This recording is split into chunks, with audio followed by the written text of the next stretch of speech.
Nos acompaña el licenciado Alejandro Jiménez, como siempre, para resolvernos nuestras dudas legales. Y en esta ocasión vamos a tocar un tema bien interesante, que es la violencia contra los grupos más vulnerables, llámese niños, adultos mayores. Bienvenido, nuestro Capi consentido. Gracias, buenos días. ¿Qué tema tan delicado? Porque son personas que no se pueden defender muchas veces, ¿no?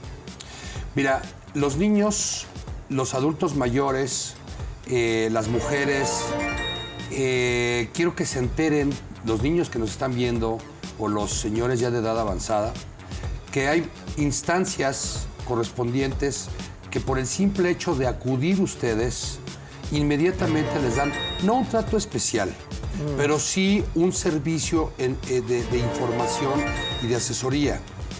Cuando tú cometes, por ejemplo, el delito de violencia familiar contra un menor que no se puede defender, que lo golpeas, que eres generador de violencia psicológica, emocional, económica, o explotación laboral, que obligas a trabajar a tus hijos y demás. Hay instancias dentro del gobierno que a mí me consta, porque yo he seguido muy de cerca los procedimientos, que sí se mueven, que sí mandan traer a los papás, que sí los amonestan y que en dado caso hasta los multan o los arrestan, o en peor de los casos, el Estado toma la tutela de los menores. Por cuanto hace a los adultos mayores, se considera ya de 65 años en adelante. El atentar contra la integridad física o corporal de un adulto mayor, eso agrava la penalidad de un delito.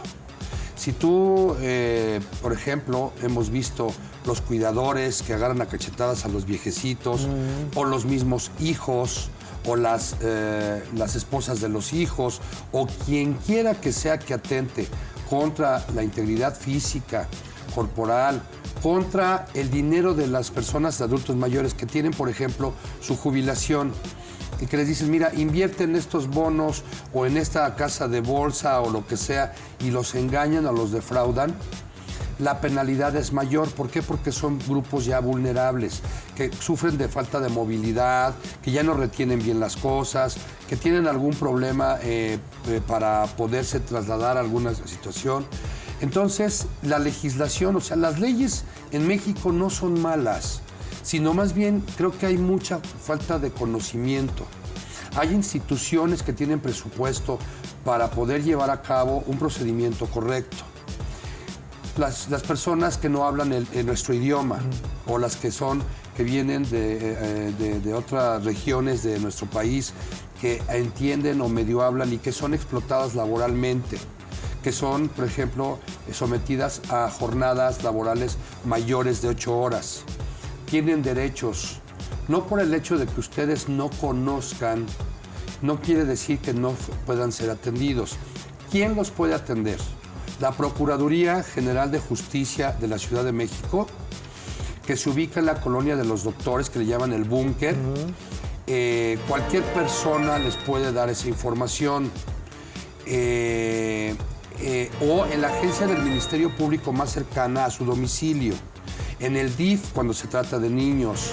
Pero ¿cómo le hace un niño, Capi? Un niño que no tiene conciencia de que puede ir a denunciar a sus papás y que a lo mejor si alguien le dice, sí, claro, y cuando regrese va a ser peor la tranquiza, ¿no? No, porque, en efecto, los niños o los jóvenes, adolescentes que nos estén viendo y que sufran de una violencia, golpizas, castigos severos o demás, lo que pueden hacer es comentarlo con algún familiar, porque por sí solitos pues va a estar bien difícil. Claro. Y entonces el familiar, si es que nos está viendo, lo primero que yo haría, ni siquiera necesitas a un abogado para esos temas. O sea, vas al DIF o vas a la Procuraduría y comentas el caso y solicitas medidas de restricción. Oye, ¿niños de qué edad, a qué edad, hasta qué es considerado niño? ¿Hasta los 17? No. La ley establece diferentes rangos. O sea, un niño es hasta los 12 años. Ok. El adolescente, bueno, pues es de los 12 a los 17, y luego ya el mayor, ya después de los 18, es mayor de edad.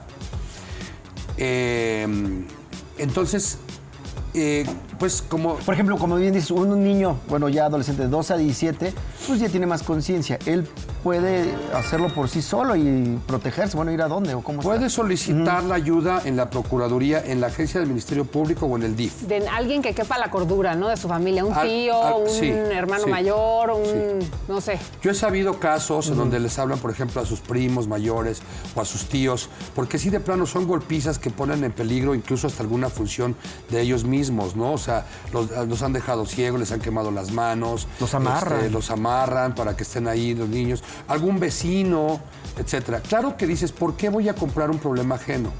Pero entonces también viene, ¿por qué voy a ser indolente?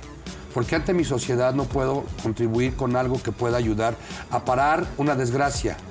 O sea, hemos visto o sabemos por lo menos de alguna persona que es muy violenta. El vecino, el familiar, y luego la esposa le tiene tanto terror que para romper esa cadena de dolor es muy difícil, aun cuando sepa que tiene las herramientas para hacerlo.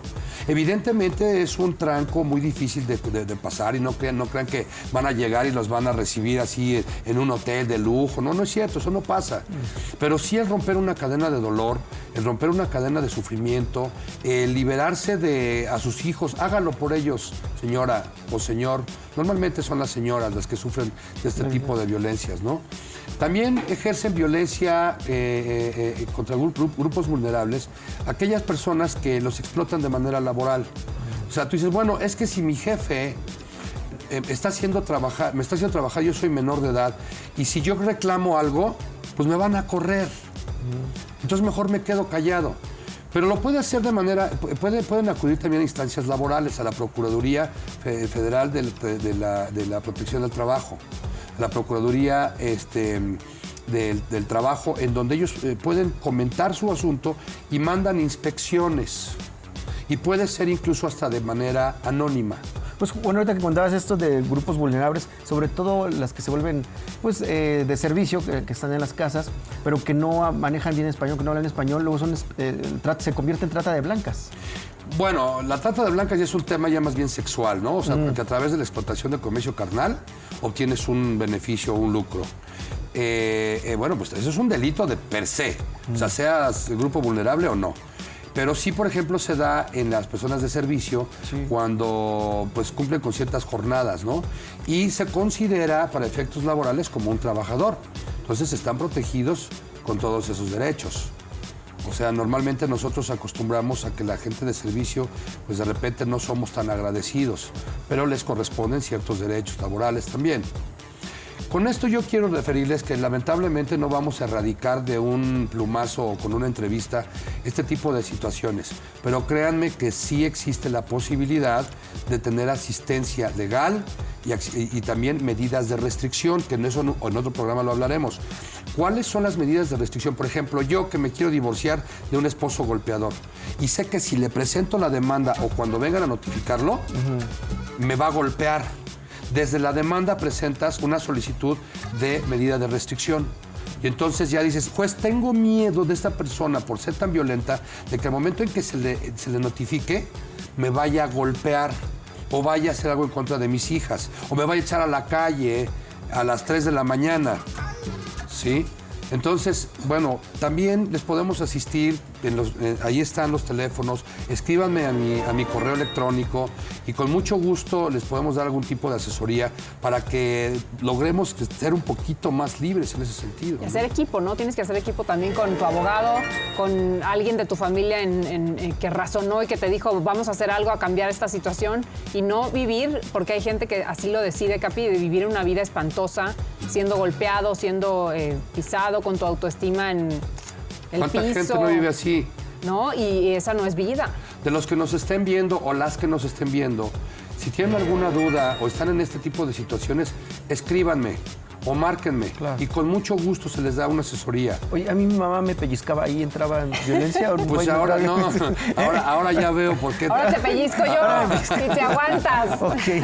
Mando saludar a mis papás, Espe y Alex, los amo mucho, a mis hermanos, hasta Ensenada, los amo. Ándele, qué envidia, Ensenada, taco de langosta con frijol. Venga, ya regresamos, gracias Capi por tus consejos y por tu ayuda. Ya venimos.